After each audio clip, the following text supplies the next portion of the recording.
with Rachel V. Hill, taking a daily look at the biggest stories in Denver sports and interacting live with you, the Coffee Break fam. So sit back, relax, grab a cup of joe, and enjoy your coffee break. Here's your host, Rachel V. Hill. What's up, guys? I'm Dante Gomez here, filling in for Rachel V. Hill. Thank you for tuning in. Thursday, October 3rd, joined here by James Marilat. How you doing, James? I'm good, man. I'm excited to be here. You know, I get to come in on Mondays with Rachel, and it's the first time I've been in here for a Thursday show. Yeah, Marilat Thursday. That's right. So normally we're reviewing what happened with the Broncos. I don't know what you got on tap for today, but, you know, might be my first chance to look forward and start talking about Raider Week and start anticipating. So I'm excited. Thanks for having me back. Yeah, absolutely. Hey, the more James, the better. That's what everyone around here says. That's a first. That's the first time I've heard that one. I actually, a question popped into my head this morning, and it's a little rude, so I don't think I'm going to ask it. But if I were to ask, who do you think Broncos country dislikes more, you or the Raiders? Wow. I'm hoping, hypothetically, of course. I'm hoping it's the Raiders. Yeah. I think there's this very small contingent of Twitter trolls who dislike me, and then, you know, I think you go out in public and people are nice. Yeah, people get it. I think people, like most people, appreciate the truth. Yeah, I'd agree. I feel like once you get in person too, it's, you know, people are like actual human beings, and yeah, exactly. they're not living their life on Twitter. I'm not just a little avatar that they can yell at. Exactly. Yeah, no, I hear you. But listen, if that's part of that comes with the territory. That's part of the deal. Is like, you know, you're going to take some criticism when you're willing to say what you truly think. So that's fine. I'm good with that. Hey, no one's ever accused you of not saying what you truly think. There we go. It is Raiders week. Both teams 2-2 heading into the matchup. We'll start with a lot of drama surrounding the Raiders right now. I don't know if you saw the Antonio Pierce, like 8-year probation from the NCAA came out this morning. Devontae Adams has been in the headlines the last couple of days with trade talks and all that stuff. So is it a must win for the Broncos at this point? It just based on how much drama circulating the Raiders, and it's like, hey, we're 2-2. These are the teams that we should be beating. Yeah, must win for the Broncos. It's a home game. They're a favorite, right? Yeah. Which when the schedule came out, and it's always funny to me, like the sports books comes out with the point spread for every game. Yeah, all 18 weeks. Like you know, you have no idea who's going to be healthy, hurt. Devontae Adams is going to be demanding a trade, right? But like Broncos were not a favorite in this game before the season. They are now. You're a home favorite. You haven't beat the Raiders, and you've lost 8 straight times. It's not a must win from a standpoint of the season is over if you lose, right? Yeah, so no, technically, like playoffs are still right in eyesight regardless. But it kind of feels like one, because if you can't beat the Raiders now and can't beat them on Sunday, when are you going to beat them? And I know this streak isn't going to go on forever, but it's like, man, the Broncos got all the momentum. Things are going well. They're feeling good about themselves. Again, they're at home. They're going to be wearing the 1977 throwbacks. Oh, we're going to get to that. It just feels like the perfect situation. And if for whatever reason they can't pull it off, it's just going to be like, oh. But they're in an interesting position. Look, I went into the Jets game saying, if they beat the Jets, we're going to be talking like, is this a playoff team? The way the game went because of the weather and everything else, I think that's premature. They beat the Raiders and they're 3-2. That conversation happens. If they win both home games, Raiders and Chargers, and they're 4-2, the conversation, Dante, turns into, are the Broncos going to be the surprise team of the year? That's the way it's going to go. And then you start thinking like, okay, they got 11 games to go. What's the record need to be? The AFC is going to shape up different than we all thought. Jacksonville stinks. Miami stinks. Cincinnati's got off to a slow start. So you're like, okay, maybe the Broncos are a wild card contender. So it's a huge, 10 days here between the Raiders game, the Chargers game, back-to-back home games against AFC West opponents. Huge opportunity for this team. Huge opportunity. Yeah, I think we're really going to know who these Broncos are in 2 weeks after that Chargers game. We had Palmer on earlier this week, and I had him power rank the 2-2 AFC teams because there's a lot of them. There's 6 of them right now. Okay. So the Broncos were kind of in the thick of it as he had it. He had them above the Raiders and who else did he have? I can't remember the others. Oh, the Colts. He had him above the Raiders, above the Colts. So those are kind of the teams that are in the mix. And then he had the Ravens and Jets, even though Broncos just beat the Jets, he still had the Ravens and Jets ahead of the Broncos. And then he had him pretty even with the Chargers at the moment. So I would probably agree with that. Like, I think if you played on a, not on a soaking wet day, I think the Jets beat the Broncos 7 out of 10 times, maybe 6. So therefore they're a little bit ahead of them. I think the Chargers are a little ahead of them right now. Justin Herbert's been banged up, but on a normal Sunday, they got the better quarterback. I think they have the better head coach. I would go with them. But yeah, I think they're better than the Raiders, which makes all the more reason they got to win this week. I think better than the Colts.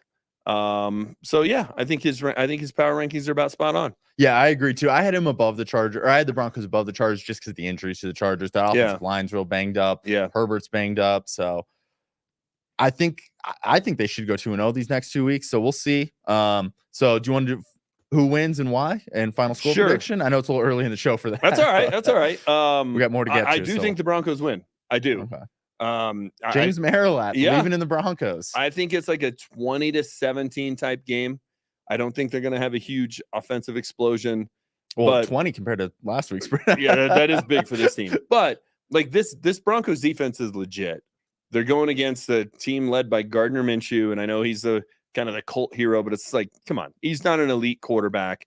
The best receiver for the Raiders isn't going to be available. I don't see them coming up with a way to score a ton of points on this Broncos defense. So Denver wins 20-17.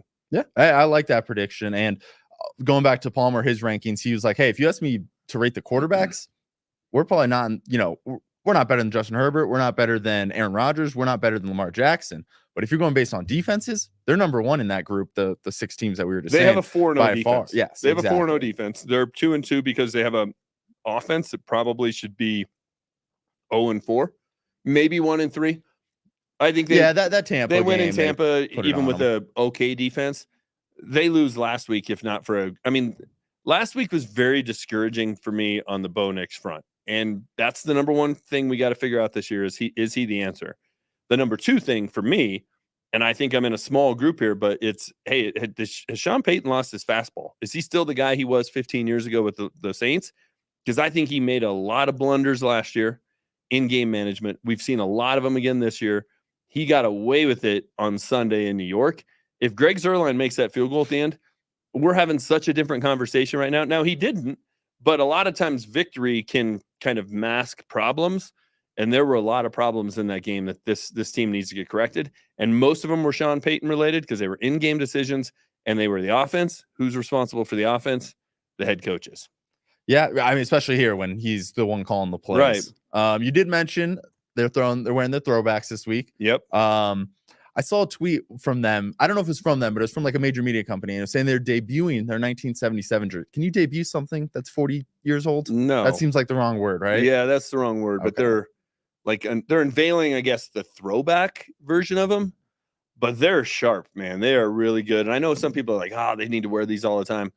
I like the fact that they bring them out a couple of times a year, bring them out for Raiders week. That's really cool. I love their new uniforms. I loved them from the day they unveiled them. And now that we've seen them in action for 4 weeks and some of the different color combinations and stuff, I think they're great. They're better than I even thought they were going to be.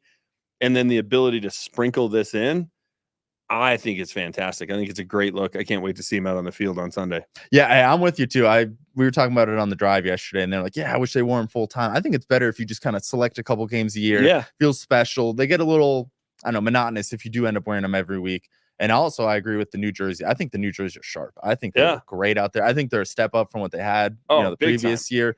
When they came out, a lot of people on Twitter were not big fans of it, but I didn't see any problems. Again, I liked it. I like the matte helmet too. I think there's something cool about that. Yep, so. The font is right for the number. The one they had on the old one was so late 1990s. It just was very dated. I think all that's great. And I can't wait. Like I say, being at the stadium, seeing them out there against the silver and black. I'm old enough, Dante, to remember when those jerseys were the actual jersey and it's throwing back to a time I actually remember being a fan. So it's gonna be cool. It's gonna be a fun Sunday.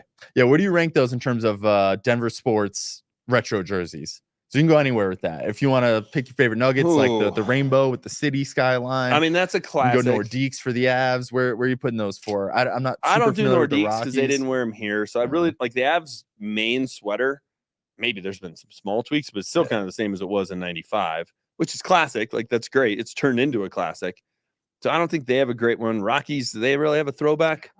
Not really. I was trying to think, and they kind of wear similar. They used to have the vests. I don't really think they wear the vests. The vests were cool. They wore those during Rocktober, and that was fun during some of those games. The two most iconic uniforms in the history of Colorado sports. Well, there's three.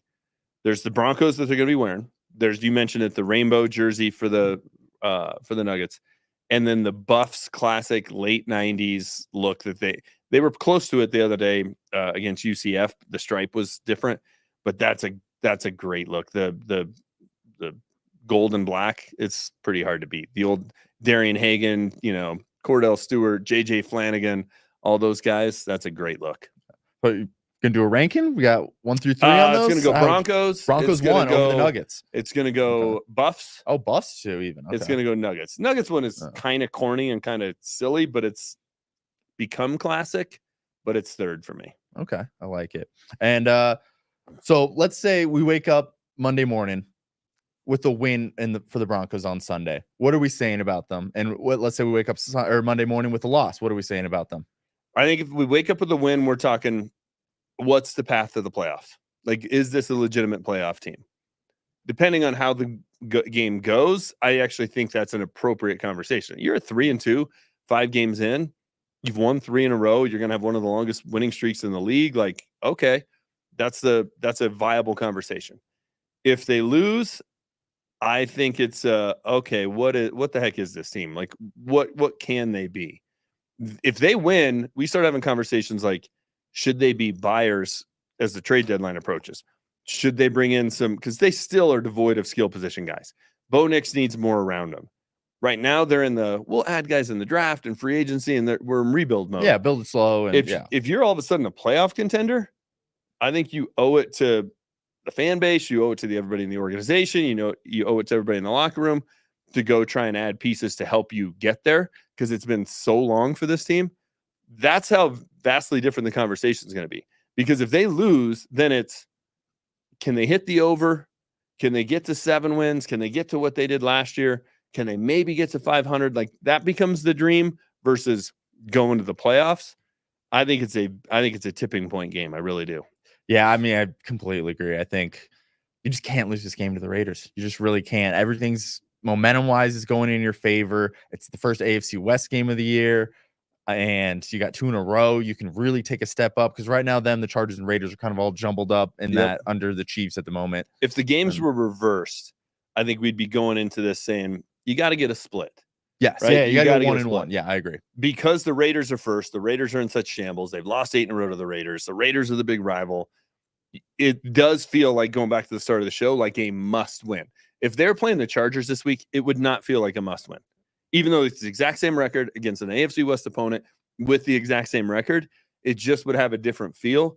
The Raiders seem eminently beatable, and this is the week you got to just pounce. You got to just pounce. And it also depends in terms of conversation.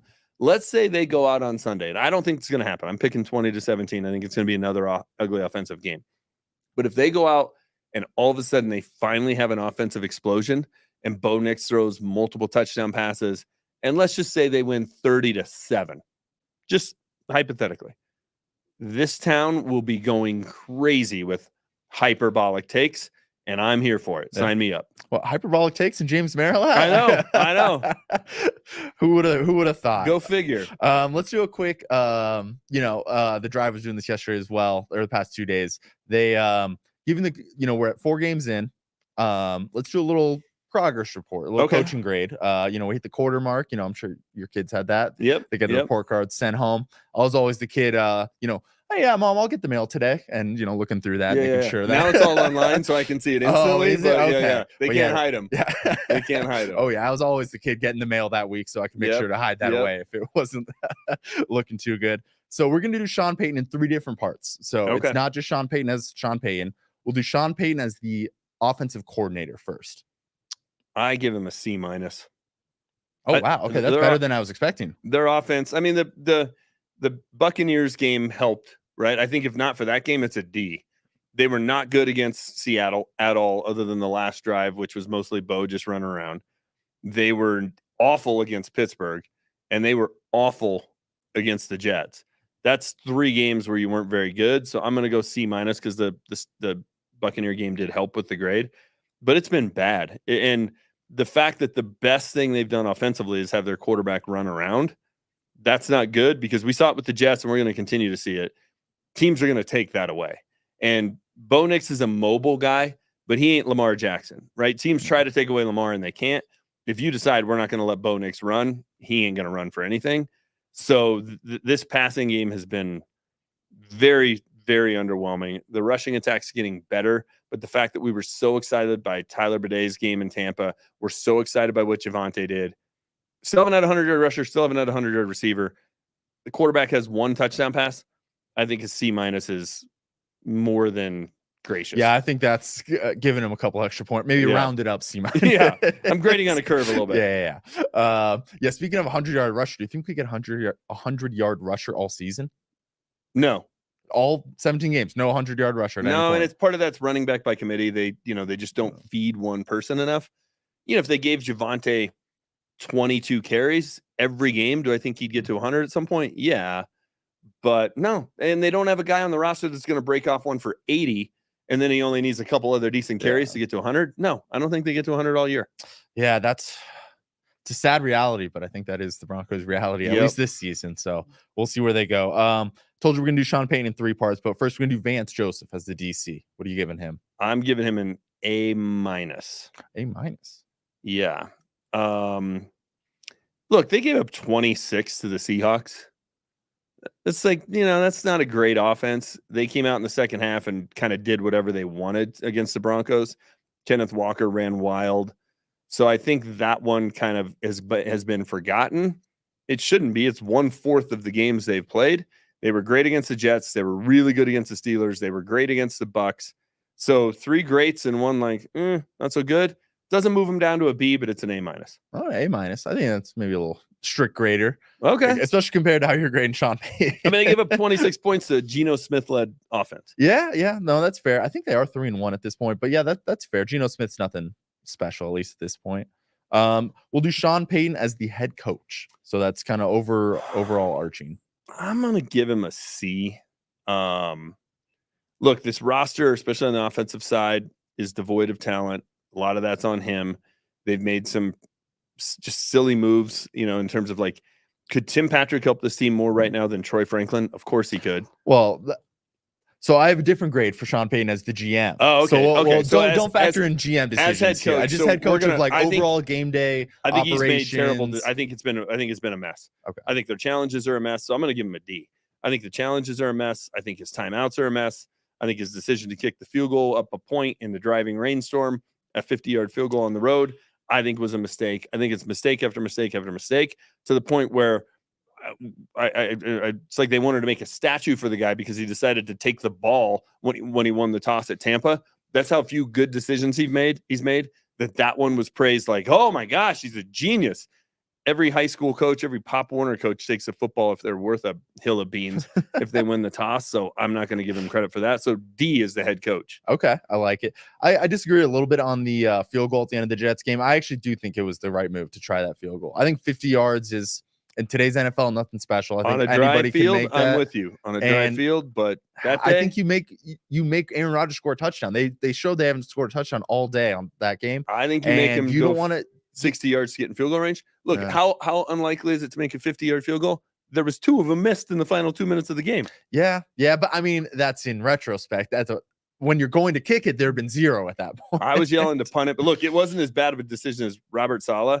You're down 10-9. The Broncos have done nothing on offense. It's 4th and 10 in the rain. You're not going to get 4th and 10. That's a very low percentage. Punt the ball, make the Broncos, pin him deep, make him pump from back there, and you're going to get the ball at midfield. That he had 3 timeouts. That was an unbelievably bad decision. So, just because somebody made a worse decision though doesn't make up for Sean Payton. So I'm giving him a D. Okay. Yeah. He also is the guy who decided, hey, let's go to the Greenbrier for a week. And they had to practice on an indoor tennis court. That was a bad move. But again, if Greg Zuerlein makes the kick, we're ripping him for that. Zuerlein missed the kick, so now everybody forgets about it. It still was a bad decision. Yeah, maybe practicing out in the rain would have been a good that would have been good. That would have been good instead of those tennis courts. And I did mention, so we'll do Sean Payton, the GM, through 4 games. I give him a C. I mean, they've done a nice job defensively. They found some playmakers and found some guys. I'm still not convinced Bo Nix is the guy. And if he's not the guy, that was an unbelievably bad pick. So fingers crossed this grade improves because that's like on your final grade when the finals Yeah. worth 80% of the grade. That's Correct. how Bo Nix is, where That's correct. It's worth 80% of your grade, no matter how well you do in the other 20%. This is weighted far more than anything else. 100%. And it's just, Audric Estime's been hurt. Troy Franklin's been a disappointment. I do think Tim Patrick would be helping this team more than what they've currently got at receiver. It's just like, man, you're building this roster, and especially offensively, it's pretty mediocre. That's on Sean Payton's been here long enough and put enough fingerprints on it. He doesn't get a free pass.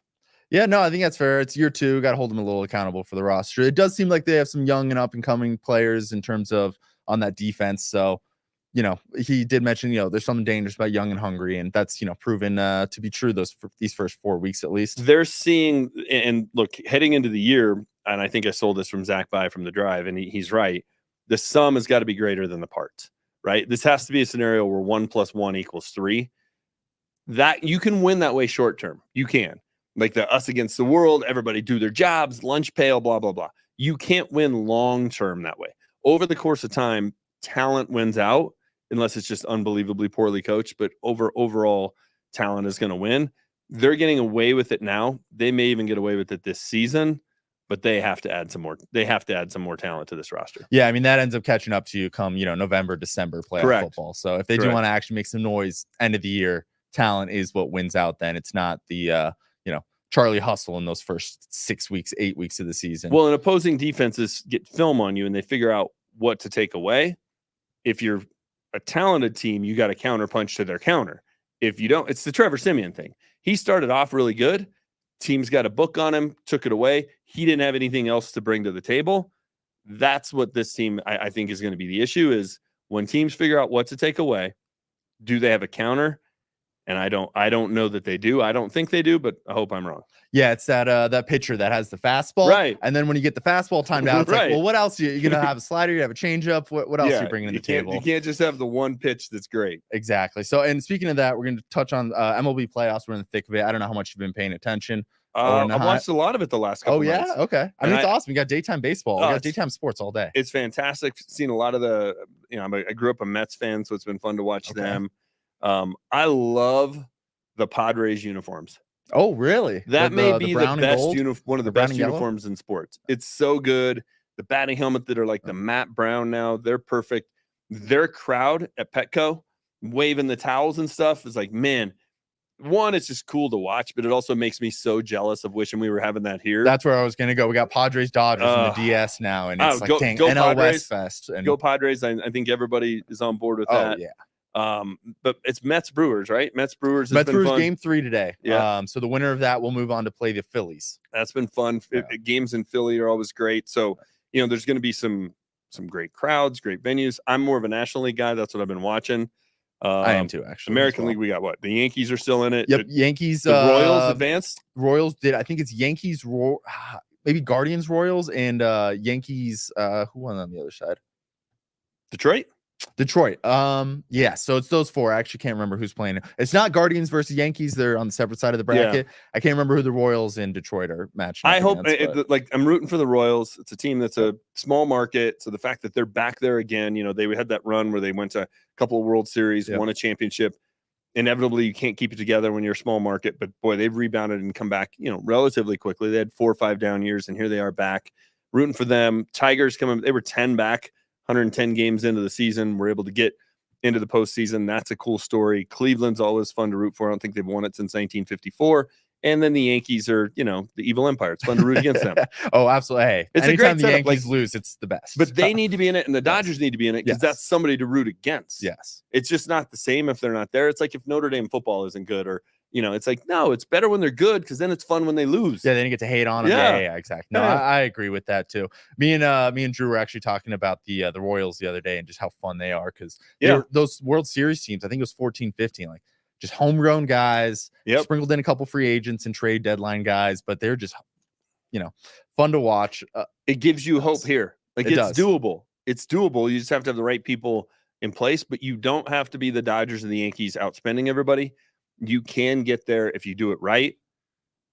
they just need to figure out how to do it right here. Yeah. Easier said than done. Yeah, I also had the take that the Dodgers aren't that hateable this year because Shohei Ohtani is just so awesome. Mookie Betts is fun to watch, so they're a little more likable than historically, but Yeah. it's still screw the Dodgers over anything else. Yeah, for sure. As an NL West guy as well. So Go Padres. exactly, Go Padres. exactly. Go Padres. Well, that'll do it for us, James. Thanks for You bet, joining. man. It was fun. Flew by. Yeah, it did. I know. Can't believe we're at the end of the show already, but thank you for tuning in, everybody. We'll be back tomorrow at noon. Will Peterson joins us. We're going to do a little variety show. We'll do a lot of Broncos preview, a little bit of Avs, a little bit of Nuggets, a little bit of everything. So make sure you're here tomorrow at noon, but have a good rest of your day, everybody. Thank you.